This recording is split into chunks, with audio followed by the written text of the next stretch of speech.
નમસ્તે વિદ્યાર્થી મિત્રો, સ્વાગત છે આપનું. કેમ છો બધા? મજામાં છો? કેટલા દિવસે મળ્યા? કેમ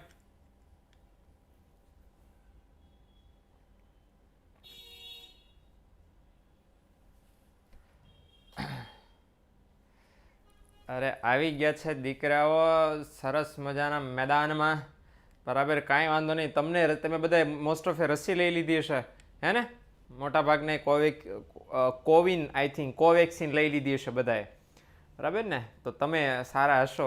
ઓકે, હા, કૃપા આજ ક્વેશ્ચનનો જ વારો છે. આજનો આપણા ક્લાસ રિવિઝન કમ ડાઉટ સોલ્યુશન છે અને પહેલું ચેપ્ટર કેટલા માર્કનું છે કોઈને ખ્યાલ છે? 10 માર્કનું છે. એટલે 2 દિવસ આપણે એના માટે ફાળવ્યા છે. આજે પણ પહેલું ચેપ્ટર ડિસ્કસ કરશું, આવતીકાલે પણ ડિસ્કસ કરશું, બરાબર ને? આજે આપણે આકૃતિ સુધીના તમામ મુદ્દાઓ લેવાની કોશિશ કરશું. ઓકે, ક્યાં સુધી? આકૃતિના પ્રકારો, આલેખના પ્રકારો. આવતીકાલે ઇન્ટરનેટ ટેકનોલોજી, કમ્પ્યુટર ટેકનોલોજી, એની ચર્ચા આવતીકાલે રાખશું. ડેટા સીડી ત્રણેય. ઓકે, એટલે 2 ભાગમાં વહેંચી દીધું છે. એટલે તમે શું છે ધરાઈને સવાલ પૂછી શકો ભાઈઓ બહેનો. ઠીક છે તમને? ઓકે, હા કિરણબેન, હા મને ખબર જ હતી તમે કહેવાના છે સર, શોર્ટમાં સમજાવી દેજો બધું. હા કે ઓકે, ઓકે, બરાબર ને? તો આપણે એના માટે તો આવેલા છીએ ભાઈઓ બહેનો, હે ને? તો ભાઈ બહેનો આપણે જાજુ નહીં કરતા, સુદર્શન ચક્ર ફેરવીએ. કૃષ્ણ ભગવાનનું સુદર્શન ચક્ર છે, બરાબર ને? એક ક્વેશ્ચન વાઘેલા પુની. 1 સેકન્ડ બેટા, જરાક હું એક્સપ્લેન કરી દઉં. પહેલું ચેપ્ટર અત્યારે આપણે જે રિવિઝન કરવાના છે, કેટલા માર્ક છે બોર્ડમાં નવી બ્લુ પ્રિન્ટ પ્રમાણે? 10 માર્ક્સ છે. કેટલા માર્ક્સ છે? 10 માર્ક છે. સર તમે તો મેરિડ નથી, તો તમે કોનું પેન્ડન્ટ લઈને આવ્યા? એટલે ભાઈ કોનું પેન્ડન્ટ છે? કોઈનું પેન્ડન્ટ નથી મારી પાસે. ક્યાં પેન્ડન્ટ? તમને ક્યાં દેખાય છે? ગજબ હે લોગ યાર, ક્યાં કરતે હો યાર. પેલો પ્રશ્ન કોનો હતો ભાઈ? પ્રશ્ન જેને અમને કીધું હતું કે સર ક્વેશ્ચન પૂછો તો ભાઈ કોઈનો કદાચ સવાલ હતો. શું સવાલ છે? કાંઈ નહીં પહેરુંલા, ઘડિયાળ પહેરી છે, ઘડિયાળ, વોચ, વોચ. અને આ પાછા દોરો છે, આ દોરો પેલો પૂજા વિધિમાં બાંધે ને, એ મંદિરમાં બાંધે ને, એ બીજો કઈ પેન્ડન્ટ બેન્ડન્ટ ક્યાં? આમ अपन का हाथ खाली है, हम गरीब इंसान है. ठीक है, ઠીક હે, ચાલો. કોઈએ સવાલ પૂછો તો બેટા કોણ હતું એ સવાલમાં? મને જરાક કહો ને, હું નામ ભૂલી ગયો છું. કોઈ સવાલ તો પૂછતો તો સર, એક સવાલ પણ મે બી કોક હતું. નહીં, કૃપા નહીં ભાઈ, એ સિવાય કોઈ હતું, નવું વ્યક્તિ હતું જે સ્પેશિયલ સુદર્શન ચક્રમાં જોડાયા છે ભાઈ, એવું મને લાગ્યું, બરાબર? અચ્છા, આલેખ કયા કયા પૂછાય છે? હા, આ એ પણ તમને આજના સવાલમાં, આજના સેશનમાં કહી દેશ. ઓકે, એટલે ના ટેન્શન. પહેલાં હું તમને મારું બધું જે છે ભણાવી દઉં, પછી તમને લાગે કે સર આ તો તમે ન ભણાવ્યું, હે ને? તો પછી જરાક हम अपन चर्चा करेंगे, ठीक है? तो सीट बांध के तैयार मत हो जाना, क्योंकि हमारा विमान उड़ने नहीं वाला है, हम इधर ही बैठ के समझने वाले हैं, ठीक છે? ચાલો, તમારો પરિચય તો આપો. અલા મારા દીકરા, હું ક્યાં અજાણ્યો છું? કોણ એવું છે કે જે મને નથી ઓળખતું? બોલો તો. हमेरे को सब ओळखते हैं. यूट्यूब में हमारा नाम सर्च करना, हमारे नाम के फोटो यहाँ वहाँ रखड़ते हैं, ठीक है? तो हमेरे को कौन नहीं ओळखता है? बोलो. એટલે કૌશિક કહે છે કે સુરતના ડોન છે. એલા ભાઈ, મારે સામું તો કૂતરું નહીં જોતું, હું ક્યાં સુરતનો ડોન હોઉં? કૂતરાને હડકવું તો સામું ભસે છે, હું ક્યાં સુરતનો ડોન છું? હે યાર, તમે આમનો ડોન તો ખરાબ કામ કરે યાર. ડોન કોને કહેવાય? ડોન એટલે આમાં મામું, કોઈનું માનતો ન હોય. એટલે સુરતનો ગુંડો હિતેશ એમ કે, એલા ભાઈ ગુંડા નથી ભાઈ. તમે પીઝા ખાવા ન ગયો? કેમ ભાઈ હું પીઝા ખાવા જાઉં? આ ગેંગસ્ટરને સર, એટલે ભાઈ ના, હું શિક્ષક છું ભાઈ, મને શિક્ષક રવાઈ દો, બીજી કોઈ ઉપમાની જરૂર નથી. ઓકે ઓકે, શિક્ષક રવાઈ દો. ઓકે, ઈ બેસ્ટ. ઓકે, ટીચર્સ ઈ બેસ્ટ. ઓકે, એટલે હા, હાર્દિક કહે છે બરાબર છે. હવે આવું કહેવાય નહીં, પણ તમે છોકરાઓ કહો છો તો હવે શું કરીએ? ચલો હવે કામ શરૂ કરીએ આપણે, ટાઈમ પાસ બંધ. ઓકે, સૌથી પહેલાં આ પ્રસ્તાવના છે અત્યારે આપણે ધ્યાનમાં લેતા નથી, પણ આ આકૃતિ આપણે ખાસ ધ્યાનમાં લઈએ છીએ મિત્રો. આકૃતિ કોને કહેવાય? તો કે અવલોકિત કેવી માહિતી? સ્પષ્ટ માહિતીનું ચિત્ર દ્વારા પ્રતિનિધિત્વ, એને શું કહેવાય? આકૃતિ કહેવાય. હવે આ જેટલા મેં મુદ્દા અહીંયા પોઈન્ટ આઉટ કર્યા છે એ બધાને તમે તફાવત, આકૃતિ અને આલેખનો તફાવત પૂછાય એમાં પણ લખી શકો. 2 માર્કમાં પૂછાય કે આકૃતિ એટલે શું, એની અંદર પણ આ પોઈન્ટ લખી શકો. 4 મુદ્દા લખવાના થાય, એક વ્યાખ્યા અને બાકીના 3 અથવા તો 4 આ મુદ્દા. સમજણ પડી? એટલે અવલોકિત માહિતીનું સ્પષ્ટ ચિત્ર દ્વારા, અવલોકિત સ્પષ્ટ માહિતીનું ચિત્ર દ્વારા તમે પ્રતિનિધિત્વ કરો એને શું કહેવાય? આકૃતિ. હા ડાભી, મળશે PDF. ઓકે, અને જેટલું હું ભણાવીશ એ બધાને તમને પીડીએફ શેર કરીશ તમારી સાથે, એટલે તમે વાપરી શકો, તમે ઉપયોગ કરી શકો, વાંચી શકો મટીરિયલ સ્વરૂપે. ડન. ચલો, એટલે ખાસ અહીંયા આપણે ધ્યાનમાં લઈ લો મિત્રો કે કોમેન્ટ હવે જરાક 10 મિનિટ માટે જ્યાં સુધી હું સમજાવું છું ત્યાં સુધી જરા કોમેન્ટ બંધ કરી દો, એટલે તમારું મારું બેયનું કોન્સન્ટ્રેશન આમાં રહે, આમાં નહીં.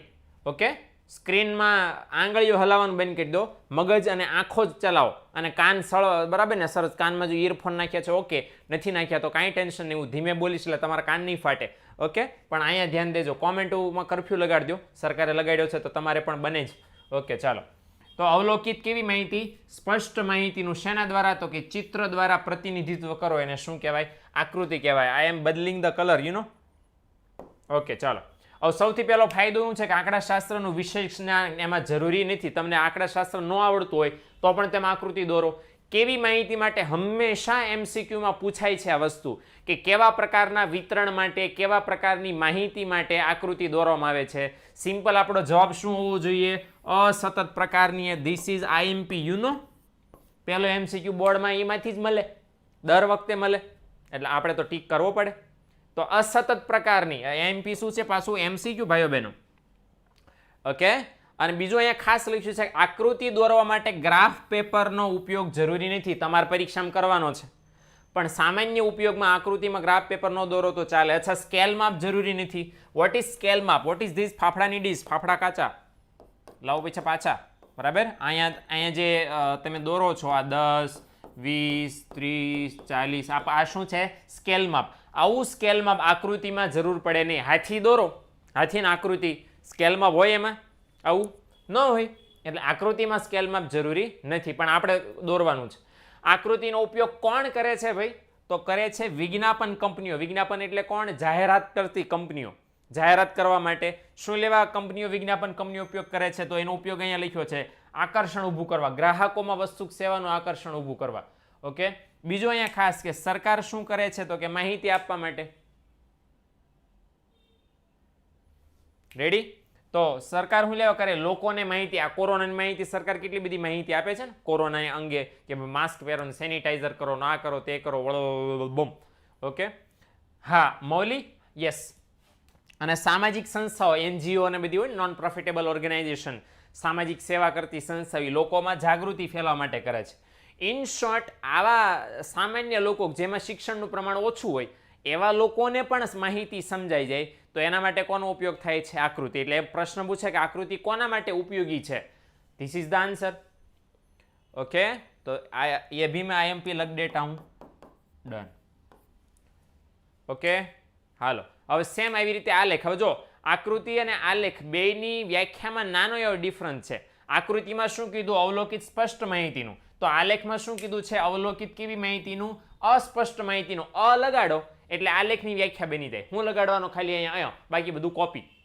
હવે કેમ અસ્પષ્ટ માહિતી હોય? કારણ કે જે તમને વિતરણ આપ્યું હોય એમાં તમારે કાંઈક સરવાળા બાદબાકી ગુણાકાર ભાગાકાર કાંઈક તમારે ઊંચું નીચું કરવું પડે, ત્યારે તેમ આલેખ એ પહેલાં ડેટા સોર્ટિંગ કરવો પડે, પછી તમે એક આલેખ દોરી શકો. આકૃતિમાં કેવું છે કે જે માહિતી આપી હોય બેઠે બેઠી આકૃતિ દોરી નાખો, કાંઈ ટેન્શન નથી, બરાબર ને. કિરણ, તમારો પ્રોબ્લેમ છે, ટીક કરો ન કરો. હું તો અહીંયા cut to cut, point to point ભણાવું છું. ઓકે, અને આ પીડીએફ તમને શેર કરવાનું છું, તો તમે ત્યારે કરી શકશો. એટલે બેટર છે કે અત્યારે અહીંયા ધ્યાન દો તો વધારે, બાકી પછી તમારી અનુકૂળતા. ઓકે, ચાલો. તો અવલોકિત અસ્પષ્ટ માહિતીનું ચિત્ર દ્વારા પ્રતિનિધિત્વ શું છે? અરે કેમ આવને ભાઈ, બરાબર. બીજું અહીંયા હું એના વિશેની વિશેષ બાબત કહી કે આલેખ દોરવો છે તો આંકડાશાસ્ત્રનું વિશેષ જ્ઞાન હોવું જોઈએ ને જોઈએ, બરાબર ને. કેવા પ્રકારની માહિતી માટે દોરાય? સતત. જેમ ઓલામાં આપણે આઈએમપી ટીક કર્યું હતું, સેમ આમાં પણ આઈએમપી ટીક કરી દઈએ છે ભાઈ. એમસીક્યુમાં પૂછાય કે કેવા પ્રકારના વિતરણ માટે, કેવા પ્રકારની માહિતી માટે? તો કે સતત. આલેખ દોરવા માટે કોનો ઉપયોગ હોવો જરૂરી છે? ગ્રાફ પેપરનો. ગ્રાફ પેપર આલેખમાં ફરજિયાત છે. આકૃતિમાં હોય કે ન હોય? ડન, પણ આલેખમાં ફરજિયાત છે. સ્કેલમાં પણ જરૂરી છે. ઓલું આપણે દોર્યું હતું ને પાછળની સ્લાઇડમાં, બરાબર, વાય અક્ષ ઉપર 10, 20, 30, એ સ્કેલમાં આલેખમાં હોવું જોઈએ. ઓકે, અને આલેખનો ઉપયોગ કોણ કરે છે? આકૃતિનો ઉપયોગ તો બહુ બધી સંસ્થા સરકારી બધી કરતી. આલેખનો ઉપયોગ બધા સામાન્ય લોકો કરતા નથી. તો આલેખનો સામાન્ય લોકો નથી કરતા, તો કોણ કરે? તો કે શૈક્ષણિક સંસ્થાઓ, સંશોધનકારો સંશોધન કરવા માટે કરે છે. પીએચડી કરનારા લોકો એ આકૃતિ ન વાપરે. શું વાપરે? આલેખ વાપરે. ક્લિયર થઈ ગયું? આટલું કેટલાને ક્લિયર થયું? આ બે આકૃતિના આલેખ, દોનો કે દોનો. હવે આમાંથી તમને તફાવત પૂછાય, બરાબર, તો જો તમે તફાવત લખી શકો ને એવી રીતે મેં મુદ્દા ક્રમમાં ગોઠવા છે, બરાબર. તમારે શું કરવાનું છે? ઓકે, સોરી, હા, ન્યૂ બ્લુ પ્રિન્ટ મુજબ સેમ્પલ પેપર બનાવજો. ઓકે, ડન, બનાવીશ અને તમને મોકલીશ. પણ પહેલાં અહીંયા સમજો, બરાબર, હું જે સમજાવવા માગું છું, તફાવત કરવાનો થાય તો બેમાં પહેલીની વ્યાખ્યા મેં કરી છે. આંકડાશાસ્ત્રનું જ્ઞાન અહીંયા જરૂરી નથી, આમાં જરૂરી છે કે નહીં એવું? એટલે બેના મુદ્દામાં હરખાવીને આમ તમે પાડશો ચોપડામાં, એક વચ્ચે લાઈન પાડીને બે બાજુ એક એક લીટી લખતા, એટલે ઓટોમેટિક તફાવત થઈ જશે.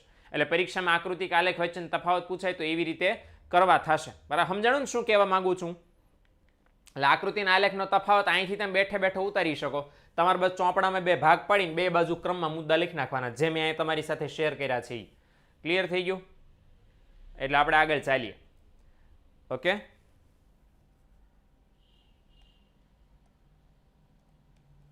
ચલો, હવે આકૃતિના આલેખ શું લેવા મહત્વના છે, શું લેવા આકૃતિક આલેખ અર્થશાસ્ત્રના અભ્યાસમાં વાપરવા જોઈએ?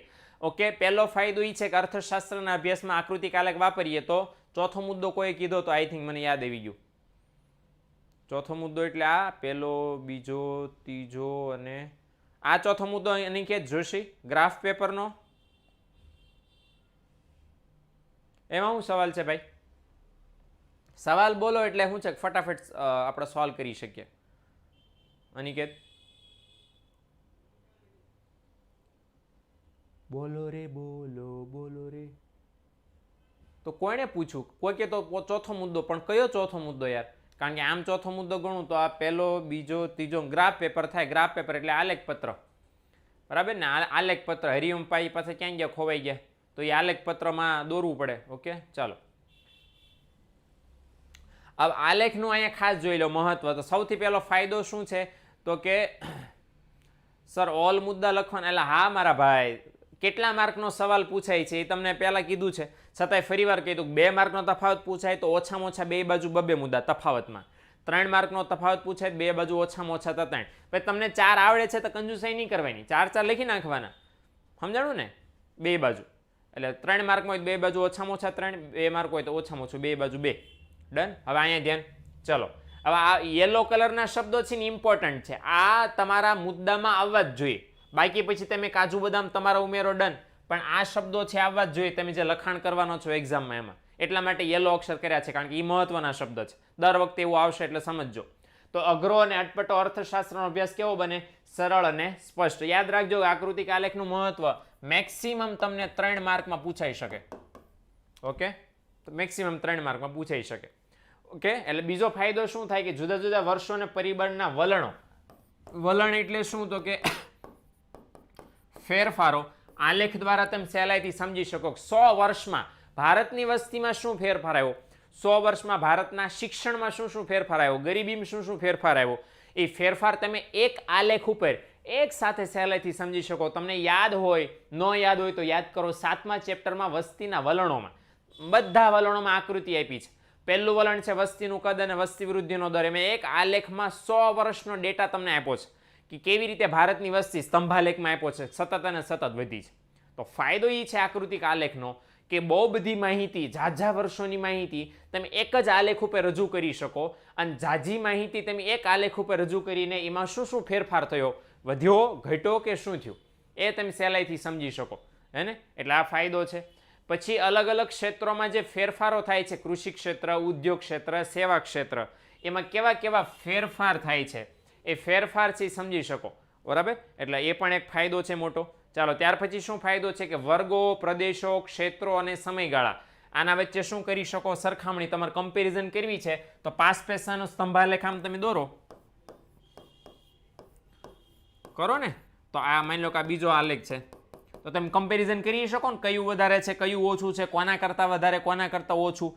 સમજણ પડી ને? એટલે કોઈ બીજા દેશ સાથે સરખામણી કરી હોય, કોઈ બીજા વર્ગ સાથે સરખામણી કરી હોય, ભૂતકાળની સરખામણી વર્તમાન સમયની સાથે કરવી હોય, એવું કાંઈ પણ સરખામણી, કમ્પેરિઝન કરવી છે તો આકૃતિક આલેખો આ રીતે આપણને ઉપયોગી છે.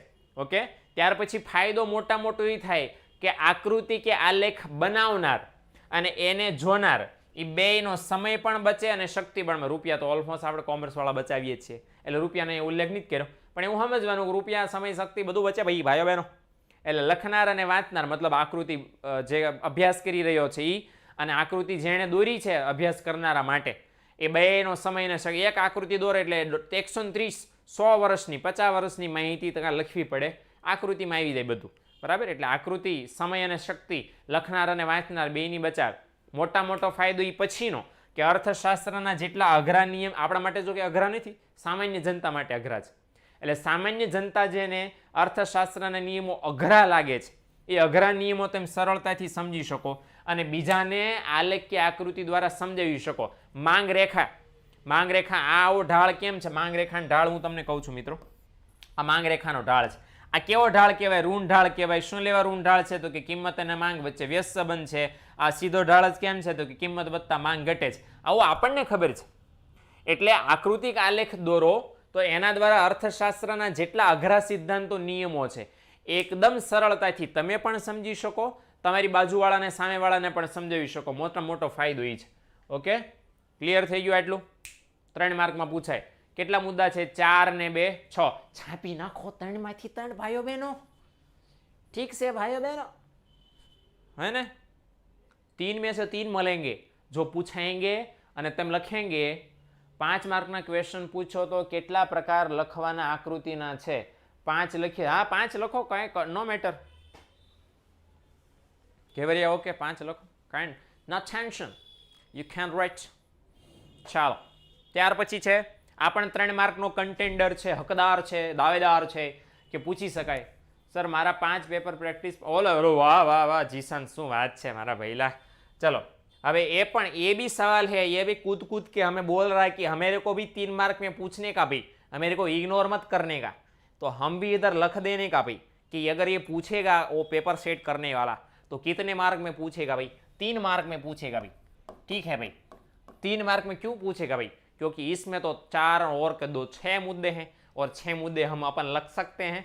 एक मुद्दे का आधा मार्क देता है वो चेक करने वाला भैया, तो हमें को तो लखना ही पड़ता है. ठीक है ना? तो चलो एक करके एक. अब इस हमें ना इसमें डिटेल में नहीं गए क्योंकि अगर डिटेल में जाएंगे तो वार लग जाएंगे. ठीक है, ચાલો પહેલો મુદ્દો શું છે? આકૃતિ કે આલેખના પ્રકારની પસંદગી અને રજૂઆત. તો માહિતી જ્યારે રજૂ કરવી પડે, આકૃતિ છે એને માહિતીને આકૃતિમાં રજૂ કરો. તો આકૃતિમાં રજૂ કરતા પહેલા આપણી પાસે રહેલી માહિતી કયા પ્રકારની આકૃતિ અનુકૂળ છે, બરાબર? તમે જે માહિતી દોરો છો એ માહિતીને સારામાં સારું કયા પ્રકારમાં તમે રજૂ કરી શકો. ફોર એક્ઝામ્પલ, સામાન્ય માહિતી છે તો તમે સ્તંભાકૃતિમાં દોરી શકો. એક કરતાં વધારે વર્ગવાળી માહિતી છે તો પાસપાસીની સ્તંભાકૃતિ, એક કરતાં વધારે પેટા મૂલ્ય છે તો વિભાજિત સ્તંભાકૃતિ, હે ને? એટલે માહિતીના પ્રકાર અનુસાર એ માહિતીને શ્રેષ્ઠ રીતે કઈ આકાર દ્વારા, કયા પ્રકાર દ્વારા તમે દર્શાવી શકો એની પસંદગી યોગ્ય રીતે થવી જોઈએ. એ જો યોગ્ય રીતે કરો તો તમારી માહિતી યોગ્ય રીતે રજૂ કરી શકાય સરળતાથી. બીજું કે સ્પષ્ટતા.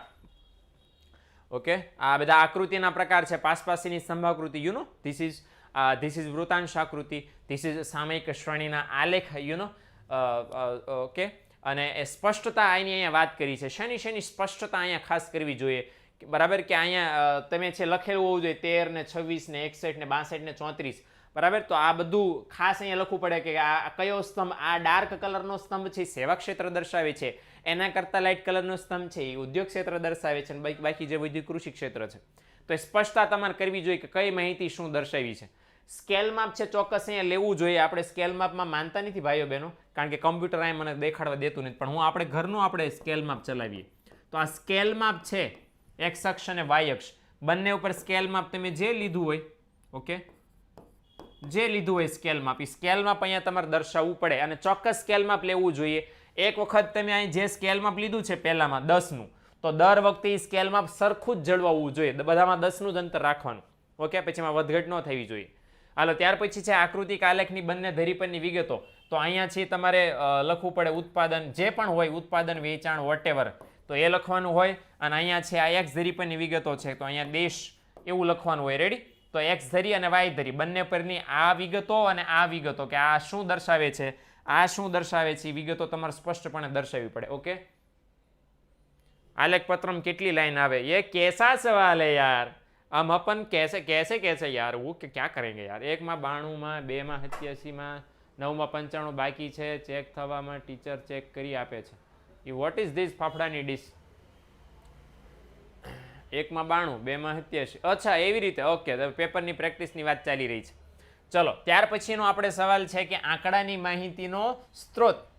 તો આંકડાની માહિતીનો સ્ત્રોત એટલે શું? તમે જે આકૃતિ છે પસંદ કરી છે, જે આકૃતિમાં તમે તમારી માહિતી દર્શાવી છે, એમાં સામેવાળાને વિશ્વાસ કેમ આવે ભાઈ? સામેવાળાને વિશ્વાસ ત્યારે જ આવશે જ્યારે એને ખબર પડશે કે આ જે માહિતીને રજૂ કરી છે આકૃતિમાં, માહિતી કિધર से उठाई है, इधर से उठाई है. तो हमारे पर किसी को विश्वास नहीं है, लेकिन सीएसओ पर तो सबको विश्वास होता है कि ना आ माहिती हारी હોય, સાચી હોય. सीएसओ કોઈ દી ખોટું બોલે નહીં. सीएसओ કોઈ દી ભાઈઓ બહેનો ભારતની 10 કરોડ 138 કરોડ જનતા ભાઈઓ બહેનો એવું सीएसओ કરે નહીં. ફન એન્ડ ફેક્ટમાં જાય. એટલે CSOની વેબસાઇટનો સ્ત્રોત લખ્યો છે કે તમે જે માહિતી જોઈ રહ્યા છો ભાઈઓ બહેનો, એ માહિતી ક્યાંથી મેળવવામાં આવી છે? CSOની વેબસાઇટમાંથી. એટલે માહિતી મેળવનાર વ્યક્તિ છે અથવા તો આકૃતિ જોનાર વ્યક્તિ છે, એને વિશ્વાસ આવે આકૃતિમાં, માહિતીમાં, માટે સ્ત્રોત દર્શાવવો જરૂરી છે. વિશ્વાસ માટે દર્શાવવો પડે. ઓકે. અને છેલ્લું કયું છે? આંકડાકીય માહિતી ગણવાની રીત. કદાચ કોઈ માહિતી છે વ્યવસ્થિત ન આપી હોય, વાઘેલા બરાબર, કદાચ કોઈ માહિતી છે વ્યવસ્થિત ન આપી હોય તો પછી એને સરવાળા કરવા પડે, બાદબાકી મધ્યસ્થ હતો તો તમે સહસંબંધમાં કોષ્ટક નહીં દોરતા નાબુ, સૂત્ર મૂકતા પહેલા x માઇનસ x બાર ને y માઇનસ y બાર ને એવું કરો છો ને, તો ઘણીવાર માહિતી યોગ્ય ન આપી હોય તો તમારે એવી ગણતરી કરવી પડે. પણ જે ગણતરી કરો એ ગણતરી તમારે દર્શાવવી પડે આલેખ દોરવાની સાથે સાથે. જો વાઘેલા આપણા મિત્રો છે નિષ્ણાતો, એમણે જો જવાબ આપી દીધો, હજી હું કહું એ પહેલા તો CSO એટલે શું? Central statistical organisation. ઓકે. આમાં નવા પ્રયોગો થઈ રહ્યા છે, નવી CSO નામની સંસ્થાઓ બની રહી છે, બરાબર. એટલે સેન્ટ્રલ સ્ટેટિસ્ટિક્સ નો આવે, શું આવે? સેન્ટ્રલ સ્ટેટિસ્ટિકલ, CAL આવે, સ્ટેટિસ્ટિક્સ ની, સ્ટેટિસ્ટિકલ ઓર્ગેનાઇઝેશન.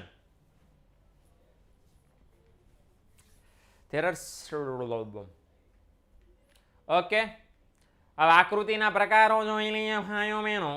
અને આ ભાઈઓ બહેનો જે પ્રકાર છે એમાં કોઈકનો સવાલ હતો કે સર આકૃતિના પ્રકારો કેટલામાંથી કેટલા પરીક્ષામાં પૂછાઈ શકે છે, એ હું તમને જરાક સમજાવી દઉં છું. ઓકે. ચલો ટોટલ આકૃતિના એટલા પ્રકાર છે. ચિત્રાકૃતિ, છૂટાછવાયા બિંદુવાળી આકૃતિ, માફ કરજો ભાઈ બહેનો. ઓકે. ચિત્રાકૃતિ છે, છૂટાછવાયા બિંદુ ધરાવતી વિકિરણાકૃતિ છે, વર્તુળાકૃતિ છે, સમય આધારિત અથવા તો અન્ય પરિબળ આધારિત રેખાકૃતિ, સ્તંભાકૃતિ અને વૃત્તાંશાકૃતિ. એમાં બી ભાઈઓ બહેનો સ્તંભાકૃતિમાં વળી પાછા 3 પ્રકાર છે. કયા 3 પ્રકાર છે? સાદી સ્તંભાકૃતિ, પાસપાસીની સ્તંભાકૃતિ અને વિભાજિત સ્તંભાકૃતિ. બરાબર ને? મુદ્દાની વાત એ કે સાહેબ આમાંથી આ આકૃતિ કયા પરીક્ષામાં પૂછાય? કઈ પરીક્ષામાં પૂછાય સાહેબ? હમેરે કોઈ ઇનસે લેના દેના, બાકી આ તો ઠીક તમે તમારો રમ્યા રાખો. ઓકે. એટલે મેં અહીંયા ઓલરેડી અંડરલાઈન કર્યું છે. ન કર્યું હોય તો ફરીવાર લાલ અક્ષરમાં તમને નથી દેખાતું, બરાબર ને? તો પછી મારી પાસે પેન છે એટલે હું વળી પાછું અહીંયા લખી નાખ્યું છે કયા પ્રકાર પરીક્ષામાં પૂછાય. 5 માર્કમાં જે ઓલો છેલ્લો છે ને એ, બરાબર. એક તો આ પૂછાય, સમય આધારિત રેખાકૃતિ પરીક્ષામાં પૂછાય, પહેલો ઓપ્શન. બીજું કે સાદી સ્તંભાકૃતિ પૂછાય, અથવા ઈ નો પૂછાય તો પાસપાસીની પૂછાય, ઈ નો પૂછાય તો વિભાજિત પૂછાય, 3માંથી એક નો પૂછાય તો ચોથી પૂછાય. હવે મને કેમ ખબર પડી ભાઈ કે આ 4માંથી એક જ પૂછાય છે? બોર્ડવાળાએ નવી બ્લુપ્રિન્ટ બહાર પાડી છે ને નીચે એવું લખ્યું છે નોંધ. શું લખ્યું છે? નોંધ. એની નોંધમાં શું લખ્યું છે કે સાદી સ્તંભાકૃતિ, પાસપાસીની સ્તંભાકૃતિ, વિભાજિત સ્તંભાકૃતિ અને IMP સમય આધારિત રેખાકૃતિ. આ 4માંથી કોઈ એક પ્રકાર આકૃતિનો પૂછવો, બાકી બધામાં હલાવવું નહીં, શાંતિથી પડ્યું રહેવા દેવું ભાઈઓ બહેનો. ઠીક છે? ઓકે. હવે બીજું અહીંયા ખાસ ઘણી વખત 2 માર્કમાં એવું પૂછી નાખે છે આકૃતિના નામ જણાવો. શું જણાવો? આકૃતિના પ્રકારો જણાવો. નામ નહીં, સોરી. શું પૂછી નાખે છે 2 માર્કમાં? આકૃતિના પ્રકારો જણાવો. તો તમારે શું બનાવવાનું છે? ખાલી લિસ્ટ. ઓકે. 6 લિસ્ટ બનાવો એટલે કામ પતી જાય. એટલે આ 2 માર્કમાં પૂછી શકાય. હું દરેક સવાલમાં આવું તમને કહેતો જાય, તમને ખબર પડે તૈયારી કરતી કે આ જે આપણે મુદ્દો વાંચી રહ્યા છીએ એ પોસિબલ કેટલો છે. હું દરેક મુદ્દામાં આવું કહીશ, કારણ કે કોઈ પણ મુદ્દો પરીક્ષામાં પૂછે ને, ચોપડી છે તો પૂછાવા માટે લાયક છે જ. ઓકે. પેપર નહીં આવી ગયેલું ભાઈલા, બ્લુપ્રિન્ટ મળેલી ને પહેલાં GSCB વાળાએ શેર કરેલી, PDF મળેલી, વોટ્સએપમાં પહેલાં મળેલી, પછી વેબસાઇટ પર મળેલી. ઠીક છે? ચાલો ચાલો પહેલો પ્રકાર જેને શીખવાનું છે એમ કહેતા હતા કે સર મલો શીખવાડો ને યાર, તો બહુ ઇઝી પીઝી હે ને. તો પહેલાં આપણે સમય આધારિત રેખાકૃતિ જોઈ લો કોને કહેવાય. This is that fafda dish. આ તમે ઓલો આઈપીએલ કે ક્રિકેટ મેચ જોતા હશો ત્યાં પણ તમે આ જોયેલી હશે ભાઈઓ બહેનો. ઠીક છે, તો અહીંયા કોઈ પણ માહિતીને સમયને ધ્યાનમાં રાખીને રજૂ કરો, કોઈ પણ માહિતીમાં થતા ફેરફારોને સમયના માપને ધ્યાનમાં રાખીને રજૂ કરો, અને જે આકૃતિ બને કેવી આકૃતિ છે? રેખાકૃતિ છે. પણ પહેલાં આપણે જાણવું પડે કે રેખાકૃતિ કોને કહેવાય. તો અહીં લખ્યું છે કે સામાન્ય રીતે પહેલાં રેખાકૃતિની વ્યાખ્યા આપી છે. વોટ ઇઝ રેખાકૃતિ? તો કે બે ચલ વચ્ચેના સંબંધની રેખા અને એનો શું દર્શાવે છે? ઢાળ. અહીંયા બે ચલ છે, પહેલો ચલ કયો છે? સમય, અને બીજો ચલ કયો છે? વસ્તીનો વૃદ્ધિ દર. એ બે વચ્ચેનો સંબંધ દર્શાવે છે કે જેમ જેમ સમય વધ્યો, જેમ જેમ સમય આગળ વધતો ગયો એમ એમ વસ્તી વૃદ્ધિના દરમાં શું થયો છે? વધારો ઘટાડો. ઓકે, તો અહીંયા સંબંધને કઈ રીતે દર્શાવ્યો છે? તો આ ધીસ ઇઝ આ રેખા છે, આ રેખા દ્વારા સંબંધને દર્શાવ્યો છે. બરાબર, તો એ શું થઈ? રેખાકૃતિ થઈ. સર બધી આકૃતિ સમજાવો તેવું પૂછાય 5 માર્કમાં? ન પૂછાય ને, ગાંડા માણસો જેવો પ્રશ્ન પૂછે. અને હવે તો તમારી પાસે આઝાદી છે ભાઈઓ બહેનો, 7 સવાલમાંથી કોઈ પણ 5 લખવાના છે. તો એવો મૂર્ખામી વાળો સવાલ પૂછાય તો એને ટીશુમ કરી નાખવાનો ભાઈઓ બહેનો, है ना. उसको गोली मार देने का, नहीं लिखने का कुछ, क्योंकि तुम उसमें लांबा हो जाएगा. और वो કોઈ પૂછેગા એવું ન પૂછે ભાઈઓ બહેનો યાર, એવું નહીં, બીક નહીં હલાવો, મને ન બીવરાવો યાર તમે, હે ને. ચાલો બીવરાવન નહીં, એવું મને આમ ધબકારા વધી જઈશ મારા, એવો સવાલ ન હોય, હે ને, ન પૂછાય પરીક્ષામાં, નો ટેન્શન. ઓકે, ચલો હવે આગળ શું કીધું કે આ માંગ રેખા ને પુરવઠા રેખા ને એવું બધું છે એ આ તમે સમય આધારિત રેખાકૃતિ દ્વારા દર્શાવો છો. હવે સમય આધારિત રેખાકૃતિમાં આ યાદ રાખજો ખાસ, સ્વતંત્ર ચલ ક્યાં દર્શાવાય છે?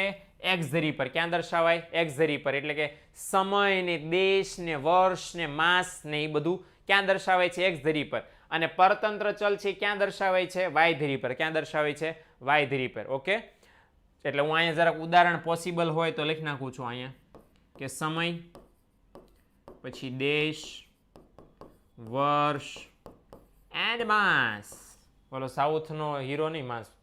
બરાબર. પછી પરતંત્ર ચલમાં તો આપણને ઢગલાબંધ લખી શકો, ઉત્પાદન, વેચાણ, ખરીદી, વસતી વગેરે વગેરે. બરાબર, કંઈ પણ લખી શકો.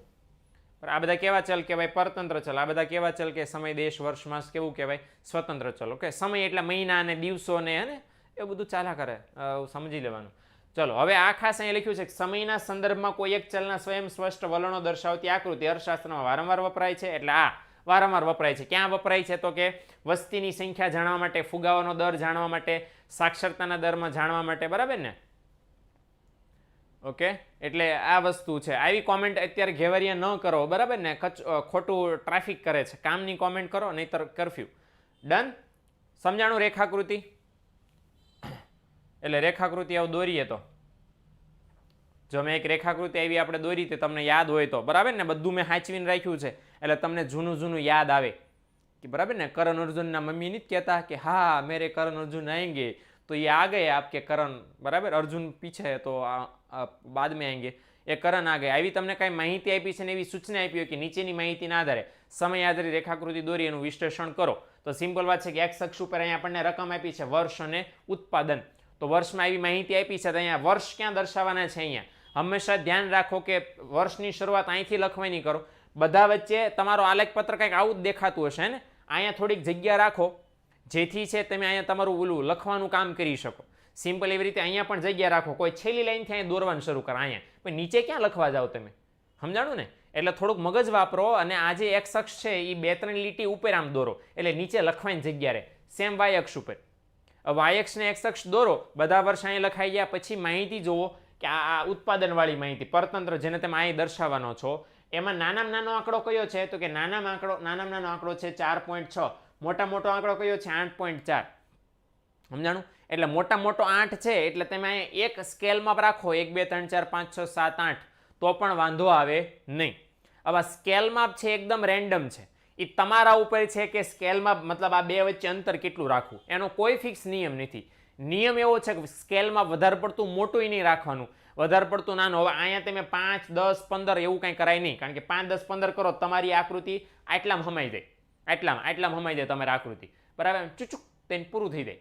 અને બહુ નાનું સ્કેલમાં રાખો 0.5 0.5 1 1.5 2 2.5 3 3.5 4 લાંબુ થઈ જાય બરાબર ને આ રૂમ થઈને રોકેટ ગતિથી વહી જાય એટલે આ બેટર છે 1 2 3 4 5 6 7 8 9 રેડી એટલે આ કરી શકો એટલે આવી રીતે છે સ્કેલમાં રાખવાનું સ્કેલમાં રાખ્યા પછી શું કરવાનું છે 2001માં કેટલા હતા 4.6 તો 2001 ને સ્કેલ લ્યો 4.6 ક્યાં આવે અંદાજ લગાડો કે અહીંયા બેની વચ્ચે 10 ખાના છે 5 ખાના હોય તો 5 10 ખાના હોય 10 ગણો કે 4.1 4.2 4.3 4.5 4.6 જ્યાં તમને યોગ્ય લાગે કોઈ દાદાના દીકરા પેપરમાં આવી રીતે એક્ઝેક્ટ જોતા નથી કે 4.6 છે ન્યા ટપકું કર્યું છે કે ઉપર નીચે થયું છે એવું કોઈ સ્કેલ લઈને જોતા નથી સમજાણું ને એટલે તમને લાગે કે અહીંયા 4.6 છે ટીક કરીને આગળ વધો એવી રીતે બધામાં ટીક કરો કે આમાં 2002માં 5 છે આમાં આમ છે પછી ટપકા થઈ ગયા એટલે બધા વચ્ચે શું દોરવાની રેખા બરાબર ને આમ રેખા દોરો અને બધાને આ ખાસ નિયમ કોઈ લખતું નથી આપણે લખવાનું કે પહેલું બિંદુ કેટલા મૂલ્યનું છે 4.6 તો લખો અહીંયા 5 લખો 5.3 6.2 7.3 એટલું થઈ જાય પછી અહીંયા સ્કેલમાં લખો કે x અક્ષ ઉપર હું દર્શાવ્યું તો કે વર્ષ y અક્ષ ઉપર હું દર્શાવ્યું તો કે ઉત્પાદન અને શેમાં દર્શાવવું છે ટનમાં 1 સેમી બરાબર તમે કેટલું અહીંયા ધ્યાનમાં લીધું છે 1 સેમી બરાબર કેટલું માપ લીધું છે 1 નું બધા વચ્ચે 1 નું જ અંતર છે ને તો બધા વચ્ચે 1 નું અંતર છે તો અહીંયા 1 અને તમારું ઉત્પાદન શેમાં અહીંયા છે ટનમાં છે તો અહીંયા હું લખવું પડે કૌંસમાં ટનમાં બરાબર ચાલો ચાલે હા ચાલે કિરણ પણ મારું સૂચન એવું છે કે આલેખ પત્રની પાછળ વિશ્લેષણ નહીં લખતા જ્યાં તમે આલેખ ચિપકાવો એક્ઝેક્ટ એની સામે એના સપ્લિમેન્ટરી પેજ ઉપર પેલું કરો સમજાણું કારણ પ્રોબ્લેમ શું થાય છે કે આલેખમાં તમે દોરા બાંધો છો પિન મારો છો વોટેવર કરો છો બહુ બધા કિલોમીટરની મુસાફરી તમારા પેપર કરે છે બહુ બધા કિલોમીટરની મુસાફરી તમારા પેપર કરે છે તો પોસિબલ છે કે તમારો આલેખ ફ્રૂમ વયો જાય અને ફ્રૂમ વયો ગયો એટલે તમારે કેટલા માર્ક ફ્રૂમ થઈ ગયા 5 માર્ક ફ્રૂમ થઈ ગયા એટલે કદાચ ના કરે નારાયણ અને તમારો આલેખ છૂટી ગયો તો વિશ્લેષણ તો રહે સપ્લીમાં એટલે વિશ્લેષણ જેટલું પોસિબલ બને એટલે માની લો કે તમે અહીંયા આલેખ છૂટો છે તો આ બાજુ સપ્લિમેન્ટરી પેજ છે તો એ આલેખ વિશ્લેષણ અહીંયા લખો એની સામે આલેખ રાખો ઓકે એવું કરો એવું કરજો સેટિંગ એવું કરજો જેથી એની સામે જ વિશ્લેષણ આવે ડન ને નંબર મારી દેવાનો પ્રશ્નનો કે આ પ્રશ્નોના જો વિશ્લેષણ છે આમ હે ને એટલે વાંધો ન આવે ચાલો વિશ્લેષણમાં 5 મુદ્દા રાખવાના છે આપણે ઓલરેડી કરેલું છે પહેલો મુદ્દો વિશ્લેષણ અત્યારે હું તમને એક જ વાર સમજાવીશ પછી બાકીના વિશ્લેષણ ઓટોમેટિક કરી લેજો ઓકે જે લોકોને વિશ્લેષણમાં હજી પણ લોચા પડે છે ભૂલી ગયા છે કે સાહેબ ભૂલાઈ ગયેલું વિશ્લેષણ અહીંયા ધ્યાન પહેલા વિશ્લેષણમાં હું મુદ્દો ધ્યાનમાં રાખ્યો કે આકૃતિમાં x અક્ષ ઉપર અને y અક્ષ ઉપર શું દર્શાવેલું છે તો x અક્ષ ઉપર આકૃતિમાં વર્ષ અને y અક્ષ ઉપર આકૃતિમાં ઉત્પાદન ટનમાં દર્શાવેલું છે ડન હાલો પહેલો મુદ્દો ક્લિયર બધામાં હાવ અઘરો બહુ અઘરો મુદ્દો છે બાપા બહુ અઘરો મુદ્દો છે બીજો મુદ્દો છે કે સૌથી ઓછું ઉત્પાદન માહિતી અહીંયા પસંદ કરો તો તમને ખબર પડી જાય કે આ આખી આકૃતિમાં આકૃતિની માહિતી સૌથી ઓછું ઉત્પાદન ક્યાં છે 2001માં તો મેન્શન કરો કે વર્ષ બરાબર વર્ષ 2001માં સૌથી ઓછું ઉત્પાદન જોવા મળ્યું હતું કેટલું હતું તો કે સૌથી ઓછું ઉત્પાદન વર્ષ 2001માં હતું જે કેટલું હતું 4.6 ટન હતું હવે સૌથી ઓછું લખ્યું એમ ત્રીજા મુદ્દામાં સૌથી વધારે લખવાનું સૌથી વધારે કેટલું છે એવું જરૂરી નથી કે સૌથી વધારે છેલ્લું જ હોય ને સૌથી ના ઓછું છે એ પહેલું જ હોય ક્યાંય પણ વચ્ચે હોઈ શકે આપણે ગોતીની પાર પાડવાનું છે ક્લિયર થઈ ગયું એટલે એક આંકડો નાનામાં નાનો હશે જ અને એક આંકડો મોટામાં મોટો હશે કોઈ પણ આકૃતિની માહિતી લઈ લો ને દુનિયામાં હશે જ તો આપણા બે મુદ્દા તો કમાઈ જાય ને આપણે ક્લિયર હાલો ચોથા મુદ્દામાં શું છે ચોથા મુદ્દામાં હવે સાહેબ વધારે ખૂટી ગયું ઓછું ખૂટી ગયું હવે તો શું કરવાનું તો આગળ એવું લખ્યું છે કે વર્ષ 2001 થી 2006 સુધીમાં ઉત્પાદન લગભગ કેટલા ગણું વધ્યું છે 2 ગણું તો હવે બધું લઈ લો કે વર્ષ 2001 થી લઈને 2006 સુધી આ ઉત્પાદનમાં સતત શું થયો છે શું થયો વધારો પણ કેટલો તો તમે આમ ગણો કે અહીં કેટલું છે ઓછામાં ઓછું કેટલું 4.6 વધુ કેટલું 8.4 એટલે પોઈન્ટ ઘડીક કાઢ નાખો પોઈન્ટ ઘડીક ભૂલી જાઓ તો અહીંયા 8 થઈ ગયા અહીંયા પોઈન્ટ ભૂલી જાઓ તો કેટલા થઈ ગયા 4 તો ગણો તો 4 એકાન ઘડ્યો 4 દુ 8 એટલે અહીંયા જેટલું ઉત્પાદન હતું એના કરતાં કેટલું વધી ગયું છે 2 ગણું પણ આપણે પોઈન્ટ તો ભૂલી ગયા હતા એટલે ખાલી 2 ગણું ન લખાય અહીંયા કયો શબ્દ ઉમેર દેવાય લગભગ 2 ગણું લગભગ શબ્દની આગળ બધા હથિયાર રેઠા મૂકી દે લગભગ લખ્યું છે કાંઈ પણ હોઈ શકે હે ને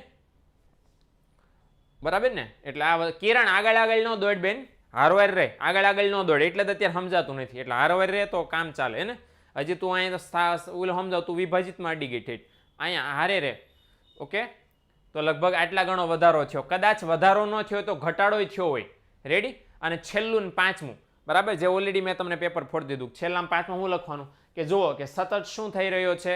જો સતત વધારો થઈ રહ્યો તેમ લખવાનું કે ભાઈ ઉત્પાદનમાં છે આ 2001 થી લઈને 2006માં સતત શું થઈ રહ્યો છે? વધારો. ઘટાડો થઈ રહ્યો હોય તો હું લખવાનું કે વર્ષ 2001 થી 2006માં સતત શું થઈ રહ્યો છે? ઘટાડો. કદાચ કોઈ એમ કે સાહેબ 2 વર્ષ વધે છે ને 2 વર્ષ ઘટે છે ને 2 વર્ષ વધે છે ને આમના કંઈ ખબર પડતી નથી કે વધે છે કે ઘટે છે. તો લખું હું પાંચમો મુદ્દામ, તો લખો કે વર્ષ 2001 થી 2006 દરમિયાન ઉત્પાદન કેવું રહ્યું છે? અનિયમિત. સમજાણું? કેવું રહ્યું છે? અનિયમિત રહ્યું છે. તમે ગૂંચવાઓ છો તો વાંચવાવાળાને ગૂંચવાળો. સમજાણું ને? એટલે ક્લિયર? અથવા તો એમ પણ લખી શકો કે વધારો ઘટાડો થઈ રહ્યો છે સતત અને સતત. ઓકે, આ વિશ્લેષણ છે સિમ્પલ. આ ક્રાઇટેરિયન લઈને હાલો એટલે કોઈના બાપાની તાકાત નથી તમને 5 મુદ્દા લખતા રોકી શકે. શું કેવું ભાઈઓ બહેનો? ઠીક છે? રેડી? હવે આ મેં તમને હોમવર્કમાં મેં આપ્યું છે, આવું દોરજો. આ મેં કીધું એ પ્રમાણે પાછળ આ આપ્યું તું ત્યારે યાદ હોય તો, હે ને? ડન. 5. હાર્દિક ફાસ્ટ થઈ ગયો. હાર્દિક એક બેન સીધો હોત સાહેબ 5 માર્ક મળી ગયા. ડન. હવે નવું લ્યો. આ કાઢો, નવું લ્યો. હાલો. ટીમ.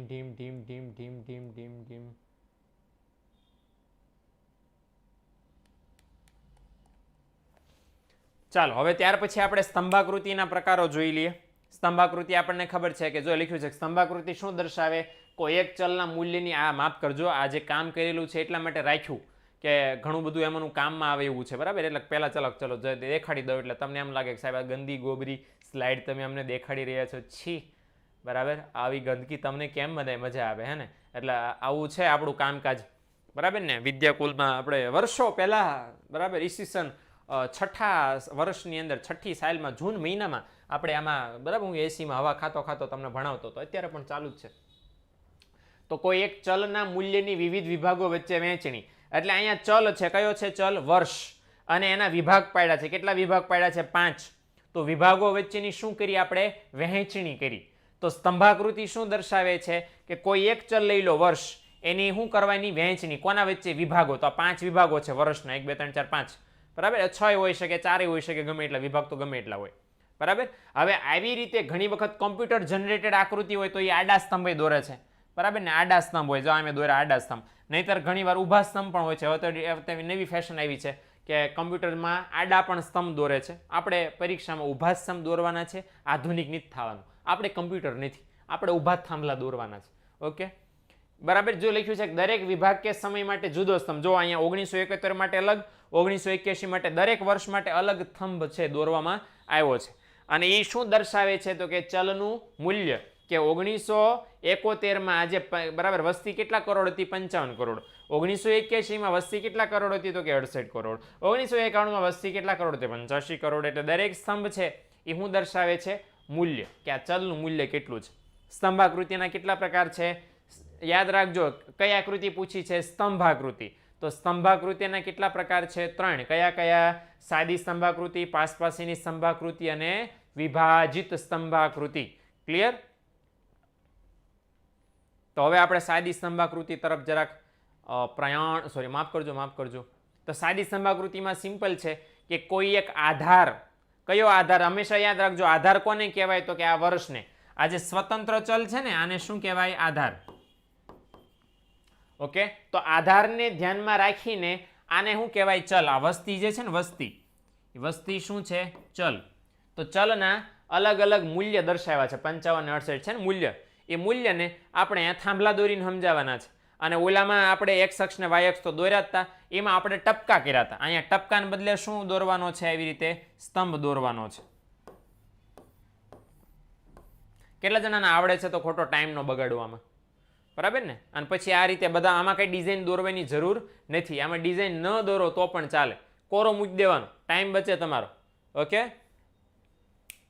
આવડે છે ને બધાને? એક હા, વિભાજિત સ્તંભાકૃતિમાં બધાને લોચો છે. હાર્દિક, મારો ક્વેશ્ચન નહીં બેટા, પ્રશ્ન પૂછી લો ને, ખોટો ટાઈમ ન બગડે. ઊંચા આ બધા હા પાડતા હોય એટલે કોમેન્ટ દબાઈ જાય ઉપર, બરાબર? એટલે જરા કોમેન્ટમાં તમે પ્રશ્ન કોપી કરીને રાખો. સર મૂલ્ય મૂલ્ય મૂલ્ય મૂલ્ય ઉભો રહી જાવ, મૂલ્ય ઘટ્યું હોય તો સ્તંભ કેમ દોરવા? એટલે હરખા જ દોરાય. મૂલ્ય ઘટ્યું હોય તો સ્તંભ કેમ દોરવા? એટલે મારા ભગવાન, અહીંયા મૂલ્ય ઘટ્યું હોય તો સ્તંભ નાના થતા જાય, સમજાણું ને? મૂલ્ય આમ વધતું જાય, સ્તંભ મોટા થતા જાય, આમાં નાના થતા જાય, સમજાણું ને? આમ કઈ માઇનસમાં આંકડો ન આવે, સમજાણું કે નહીં હાર્દિક? અહીંયા તો શું છે કે આંકડા પ્રમાણે સ્તંભની લંબાઈ હોય ને ભાઈ, એવું નથી કે દર વખતે સ્તંભ મોટા જ થવા જોઈએ. અહીંયા માની લો 55 માંથી અહીં 45 થઈ ગયો હોય તો આના પછીનો સ્તંભ કેવો થાય? નાનો. હવે એવું જરૂરી નથી કે સ્તંભ મોટા જ થવા જોઈએ, નાનો પણ થાય ભાઈ. ये जैसी माहिती वैसा थमला, ठीक है?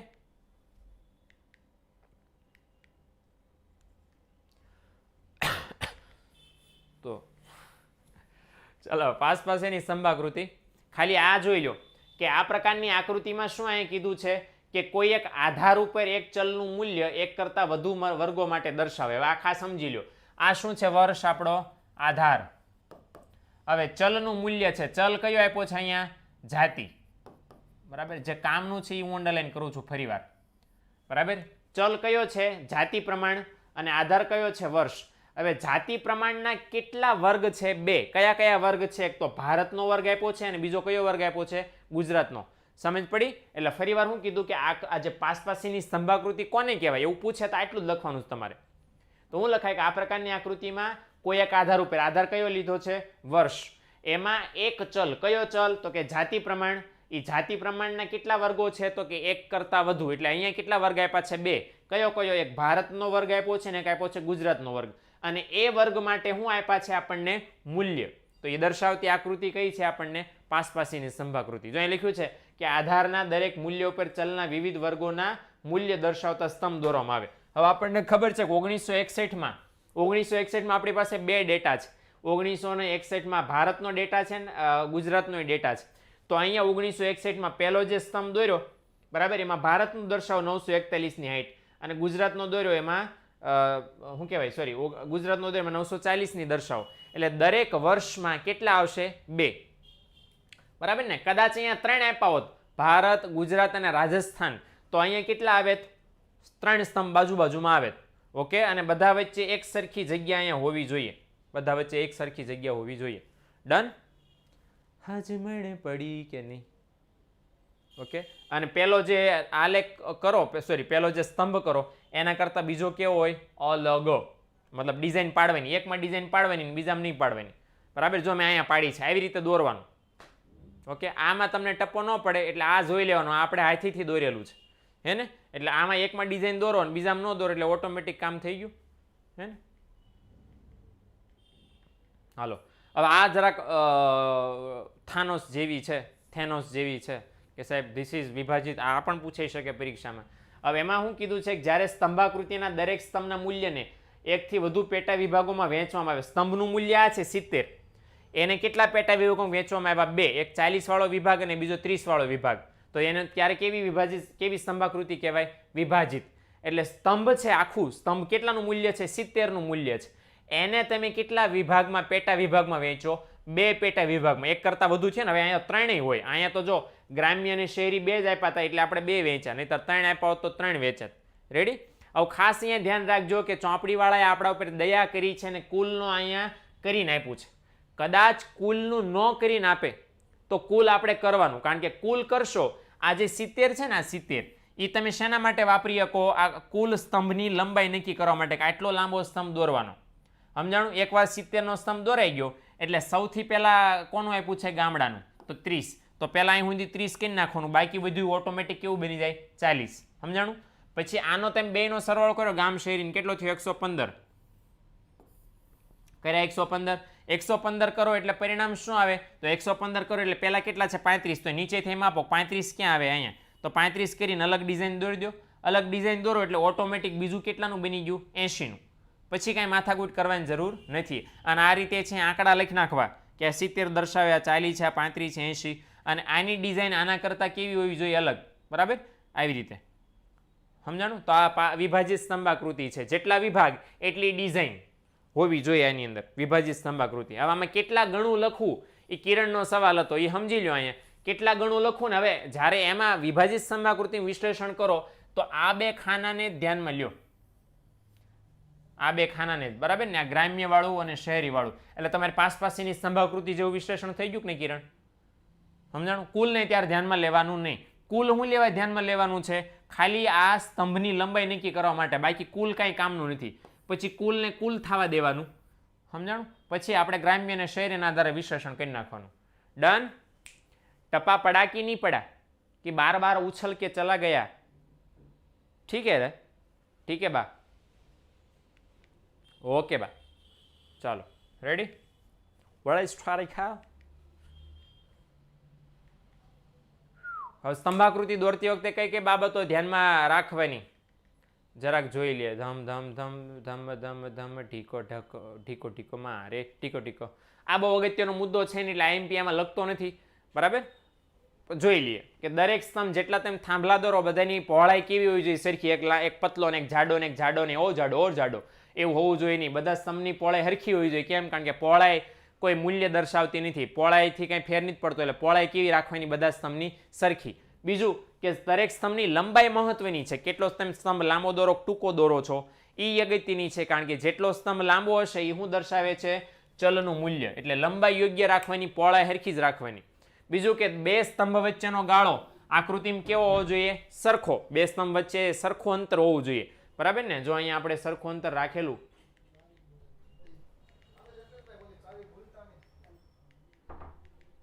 ઓકે, તો જો બે સ્તંભ વચ્ચે મેં કેવું અંતર રાખ્યું છે? સરખું અંતર રાખ્યું છે ને, હે ને?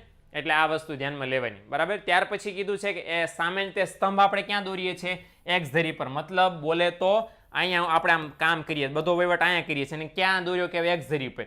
બરાબર ને? તો એક્સ ધરી ઉપર છે. અહીંયા જે પરિબળ દર્શાવો છો, વર્ષ કે વોટેવર કાંઈ, એને શું કહેવાય છે? આધાર. જે ઓલરેડી આપણે ચર્ચા કરી ગયા કે એક્સ અક્ષ ઉપર જે માહિતી દોરો છો, વર્ષ કે વોટેવર, એને શું કહેવાય? આધાર કહેવાય. અને કમ્પ્યુટરની માહિતીથી આપણે કેવા અત્યારે સ્તંભ દોરીએ છીએ? આડા સ્તંભ. આ ઊભા સ્તંભ છે, તો કમ્પ્યુટરવાળા વાય અક્ષ ઉપર આમ આડા સ્તંભ દોરે છે. ઓકે, તો કમ્પ્યુટરવાળા આમ દોરે, આપણે આમ દોરીએ છીએ. બરાબર ને? તો આપણે ના થોડી પડે. અને બીજું કે માહિતી જે ક્રમમાં આપી છે એ જ ક્રમમાં છે સ્તંભ દોરવા જોઈએ. આપણે ડાયું થવાય નહીં. બરાબર ને? જે ક્રમમાં માહિતી આપી છે ત્યાં જ દોરો. ઓકે, વૃત્તાંશ આકૃતિમાં હું તમને કહું ને એટલું જ અગત્યનું છે ને, એટલું જ આપણે અત્યારે જાણવાના છે. બીજું કાંઈ કરવાનું નથી. આટલું જાણી લો એટલે ગંગા પાર. તો વૃત્તાંશ આકૃતિ આખી 3 માર્કમાં પૂછાય છે કે વૃત્તાંશ આકૃતિ સમજાવો. તો આકૃતિ દોરવાની નથી, આટલું સમજાવો. જો તમારા સામે દેખાય છે ને એટલું સમજાવો એટલે કેટલા માર્ક તમને મળે? 3. પહેલી શું છે? વૃત્તાંશની વ્યાખ્યા આપી છે. વોટ ઇઝ વૃત્તાંશ? તો વૃત્તાંશ એટલે શું? વર્તુળનો અંશ. અને વૃત્તાંશ આકૃતિ કોને કહેવાય? તો કે કોઈ વર્તુળ છે એને સમષ્ટિ માની લો. સમષ્ટિ બોલે તો સમગ્ર માહિતી. અને પછી એ માહિતીના વિભાગોને વર્તુળના ભાગ પાડીને દર્શાવો. એક પહેલા વર્તુળ દોરો અને વર્તુળના પછી તમે અલગ અલગ ભાગ પાડો અને અલગ અલગ ડિઝાઇન કરીને દર્શાવો. બરાબર? તો શું બની જાય? વૃત્તાંશ આકૃતિ બને. ઓકે, બીજી પણ એક વ્યાખ્યા આપી છે. કુલ માહિતીના પેટા વિભાગને વર્તુળના અંશના મતલબ વર્તુળના ભાગમાં તેમ દોરો તો એને શું કહેવાય? વૃત્તાંશ આકૃતિ દોરાય. હવે આ પ્રશ્ન આપણા માટે અગત્યનો છે. Most IMP. કેમ અંડરલાઈન ન થયું? બરાબર? આ બહુ બધા સવાલ પૂછે છે, નવનીત વાળા લઈને દોડ્યા આવે છે. પરીક્ષામાં એવો સવાલ પૂછાય કે સમાન માહિતી માટે નીચેનામાંથી કઈ બે આકૃતિ દોરવામાં આવે છે? શું? સમાન માહિતી માટે નીચેનામાંથી કઈ આકૃતિ દોરવામાં આવે છે? તો શું જવાબ આવે? વૃત્તાંશ આકૃતિ અને વિભાજિત આકૃતિ. ચોપડીનું બેઠું વાક્ય છે. ચોપડીનું આ બેઠું વાક્ય છે. કયો? તો કે કઈ માહિતી સમાન, નીચેનામાંથી કઈ માહિતી સમાન માહિતી માટે દોરવામાં આવે? કઈ આકૃતિ સમાન માહિતી માટે દોરવામાં આવે? તો જવાબમાં શું આવે? વિભાજિત સ્તંભાકૃતિ અને વૃત્તાંશ આકૃતિ. એટલે આ MCQ વાળો સવાલ છે. ક્લિયર? સમજાણું હું બોલ્યો? કે કઈ માહિતી સમાન કઈ આકૃતિ સમાન માહિતી માટે દોરવામાં આવે? સ્વાધ્યાયમાં પણ છે MCQ. તો અહીંયા જવાબમાં શું ટીક કરવાનું છે? સાદી વિભાજિત સ્તંભાકૃતિ અને વૃત્તાંશ આકૃતિ. ઓકે, પરીક્ષામાં 1 માર્કમાં પૂછાયા સૂત્ર કે વૃત્તાંશ શોધવાનું સૂત્ર શું છે? તો કે પેટા મૂલ્ય ભાગ્યા કુલ મૂલ્ય ગુણ્યા 360. હવે 360 શું છે? તો કે 360 અંશ છે. બરાબર ને? આકૃતિ નહીં આવે મોનિક, ના પાડી છે તો ન જ આવે ને ભાઈ. એટલે તો કીધું કે આટલું જ તમારે કરવાનું છે. આ ઉદાહરણ આપણે કંઈ કામનું નથી. ચોપડીમાં આપ્યું મેં દર્શાવ્યું, પણ આપણે કાંઈ સ્ટડી કરતી વખતે ધ્યાનમાં નથી રાખવાનું. ઓકે, હવે તમે વૃત્તાંશ આકૃતિ દોરો ત્યારે કઈ આકૃતિ આ વધીને 2 માર્કમાં પૂછાય એવું છે, પણ અગત્યનું મને લાગતું નથી એટલે મેં એમપી કર્યું નથી. તો હું પહેલું બાબત ધ્યાનમાં રાખવાની, વર્તુળના કેટલા અંશ હોય ટોટલ? 360. આખું આમ વર્તુળ દોરો એટલે કેટલા અંશ થવા જોઈએ? 360. નંબર 2 કે માહિતીના દરેક પેટા મૂલ્યના તમે વૃત્તાંશ ગોતો. જો અહીંયા તમે વૃત્તાંશ ગોતો છો, ઓકે, અહીંયા આ વૃત્તાંશ ગોતેલા છે, તો એનો સરવાળો કેટલો થવો જોઈએ? 360 થવો જોઈએ એવું કહે છે, બરાબર, કે જેટલા પણ વૃત્તાંશ શોધો છો એ બધાનો સરવાળો 360 થવો જોઈએ. અને છેલ્લી અને ત્રીજી બાબત, બરાબર, આ ત્રણ જ બાબત આવે, ત્રણ સિવાય ચોથી કોઈ નથી, કે જ્યારે બે કોઈ સમયગાળા કે પ્રદેશ વચ્ચે સરખામણી કરવાની હોય અને બે વૃત્તાંશ આકૃતિ દોરવાની હોય, તો જે તમને માહિતી આપી છે એના આધારે વર્તુળની સાઇઝ નક્કી થાય. મોટી માહિતી આપી હોય તો મોટું વર્તુળ દોરાય, નાની માહિતી આપી હોય તો નાનું વર્તુળ, કે તમારે એક બાજુમાં બે વૃત્તાંશ આકૃતિ દોરવી છે તો મોટી માહિતીનું મોટું વર્તુળ, નાની માહિતીનું નાનું વર્તુળ, પછી એમાં તમે વર્તુળના ભાગ આવી રીતે પાડી શકો. સમજણ પડી? એટલે આ રીતે છે માહિતી કેવી આપી છે એનો આધાર છે. એટલે મેઇનલી આ 3 મુદ્દા છે, અગત્યના છે. ચોથો ન લખો તો વાંધો નહીં, પણ આ 3 મુદ્દા આવવા જોઈએ કે 360 વૃત્તાંશ હોય ટોટલ. તમે જેટલા પણ વૃત્તાંશ આકૃતિની માહિતીની મદદથી શોધો તો એનો સરવાળો કેટલો થવો જોઈએ? 360. અને જ્યારે સરખામણી કરો છો તો માહિતીને ધ્યાનમાં રાખીને વૃત્તાંશનું કદ નક્કી થાય.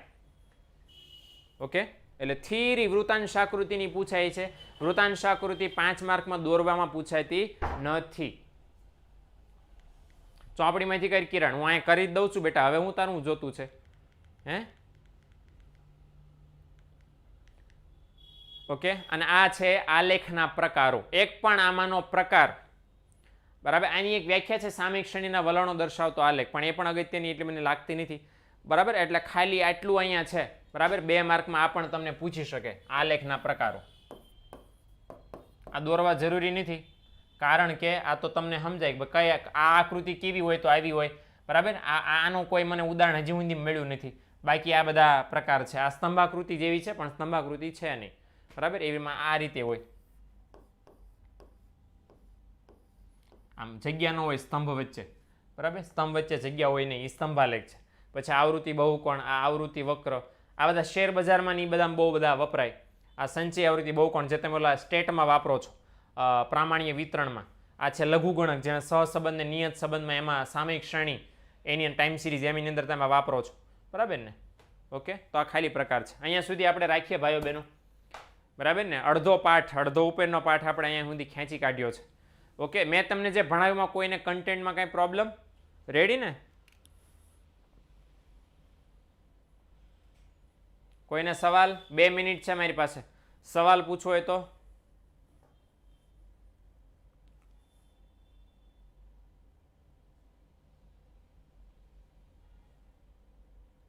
ઓકે, આવતીકાલે આપણે કમ્પ્યુટર ટેકનોલોજી અને ઇન્ટરનેટ ટેકનોલોજી બંને લેવાના છીએ, હે ને? અને સીડી પણ 1/4 ભાગ. આ શું છે હરિઓમ યાર? આ કોડ લેંગ્વેજમાં તમે શું લખો છો યાર? આ કઈ આકૃતિ? આ 1/4 ભાગ આકૃતિ એટલે આનો મતલબ શું મારે કરવાનો? તમે યાર તો જૂના માણસો હો, કેમ નહીં તમે આવું? આનો મતલબ હું તો 1/4 આકૃતિ. વૃત્તાંશ આકૃતિમાં હું સમજાવું ભાઈ? એમાં થિયરી સિવાય આપણે નહીં દોરવાની આકૃતિ, તો એટલા માટે મેં આકૃતિ નહીં સમજાવી, બરાબર ને? એમાં થિયરી સમજવાની છે તો પછી હું ખોટું બળ કરવાનું. પરીક્ષામાં પૂછાવે નથી, 100% ગેરંટી છે.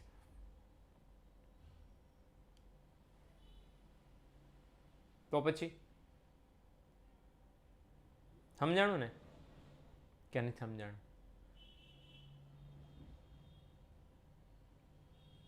એમ નહીં, આકૃતિ ફેલાયેલા હોય તે મારા દીકરા તે તો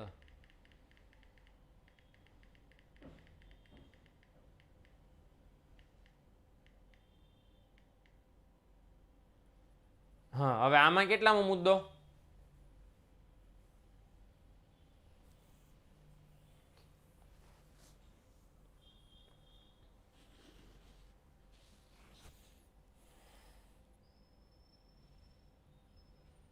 ચેપ્ટરની પ્રસ્તાવના. અરે બહુ કરી તે યાર. હવે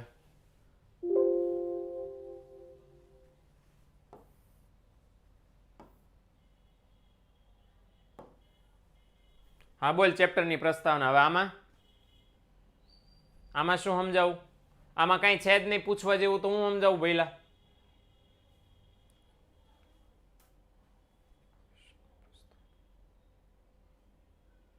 હા પણ હું પુસ્તકમાં છે. આમાં એક વસ્તુ એવી નથી કે જે તમને પરીક્ષામાં પૂછાય, નહીતર હું તમને ત્યાંથી જ શરૂઆત કરું ને. સમજાય છે? આમાં હું પૂછવા જેવું છે એ મને કયો ચલો. એનીવન? કોઈને એવું લાગે કે આમાં એમસીક્યુ છે એ અગત્યના છે? ક્યાંથી એમસીક્યુ આમ જ કાઢો? બીજા ચેપ્ટરની પ્રસ્તાવનામાં જ છે એમસીક્યુ, તો હું કહીશ ત્યારે. બરાબર ને?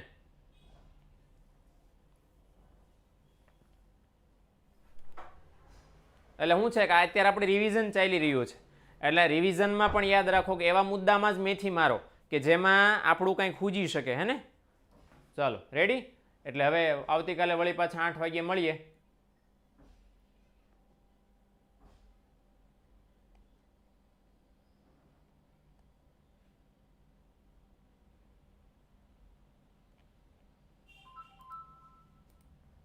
બંધ કરી દીધું.